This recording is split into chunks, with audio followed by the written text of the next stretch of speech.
Welcome back to today's Explainer. Look, if you're on the hunt for a new place to live, you already know the drill, right? You walk in, check out the size of the bedroom, admire the stainless steel fridge, and boom, you're ready to sign. But here's the harsh reality. Most of those quote-unquote great deals have a hidden catch. That fresh coat of paint, it could be masking major water damage. And that charming pre-war character the broker keeps mentioning, yeah, that might just be real estate code for an active rodent colony. So today, we're turning you into the ultimate apartment detective. We're going to treat your next apartment viewing not as a casual stroll, but as a rigorous 15-minute tactical inspection to save you from some seriously costly, dangerous, and just incredibly frustrating hidden nightmares. Okay, let's dive into this mission agenda. First up, the pre-tour digital scan. Then, the 15-minute physical audit, followed closely by the ultimate plumbing stress test.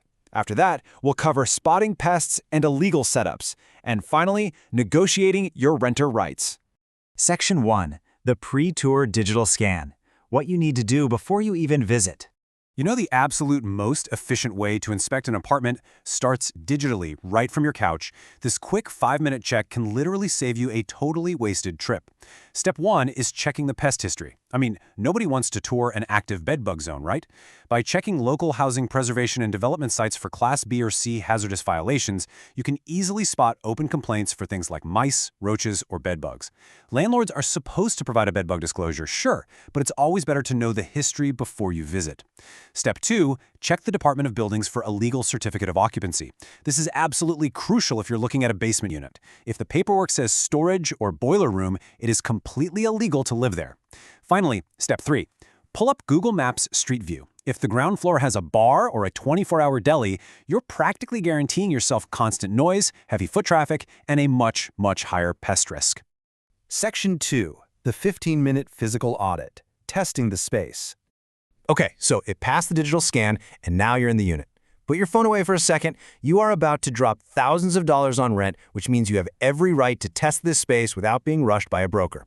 Try not to get distracted by the shiny new cabinets. Instead, drop a marble on the floor.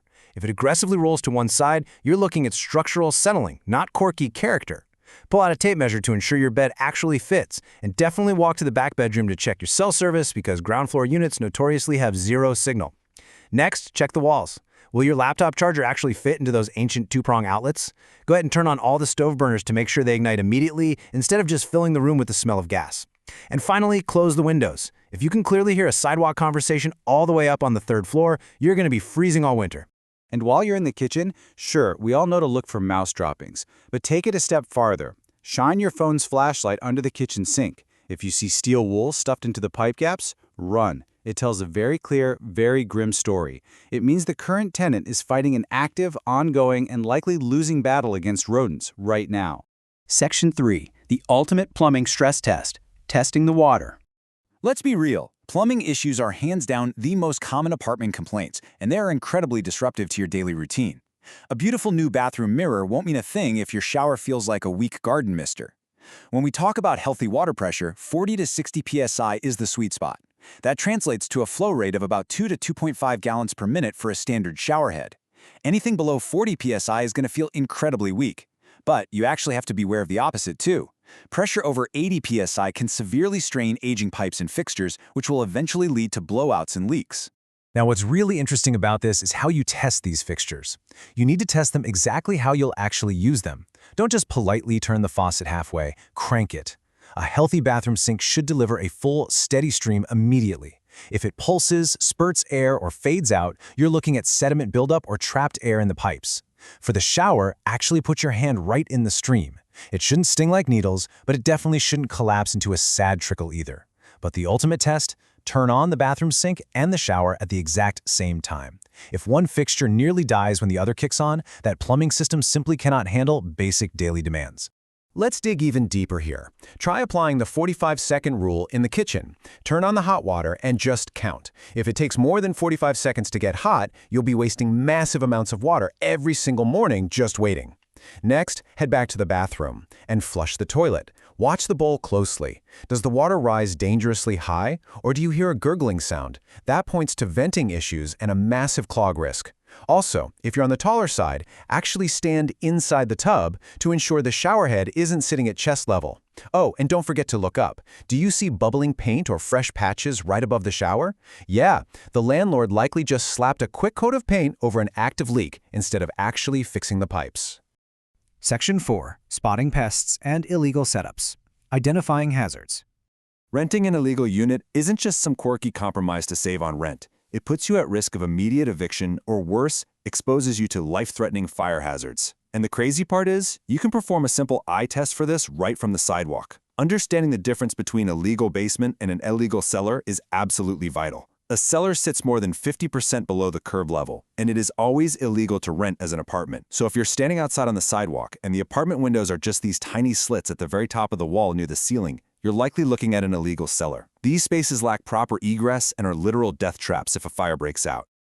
Another really common trap is the so-called flex room, where a temporary wall is thrown up to magically turn a one-bedroom into a two-bedroom. Listen, there are strict legal rules here. The new room absolutely must have its own window to the outside, period. The flex wall typically has to leave a 12-inch gap at the top so that the building's sprinklers and ventilation aren't obstructed. Plus, the room must be at least 80 square feet. If a broker shows you a windowless interior closet and tries to call it a bedroom, do not fall for it. You cannot legally be charged bedroom rent for a space with no egress. Always verify that there are two ways out, like a fire escape or fireproof building sprinklers. Section 5. Negotiating your renter rights. Let's talk about the lease. Okay, so say you love the place, but you found a few issues during your audit. Now it's time to leverage the intelligence you just gathered. The crucial point here is understanding the difference between cosmetic fixes and safety repairs. Landlords are legally obligated to provide a safe, structurally sound, and sanitary living environment.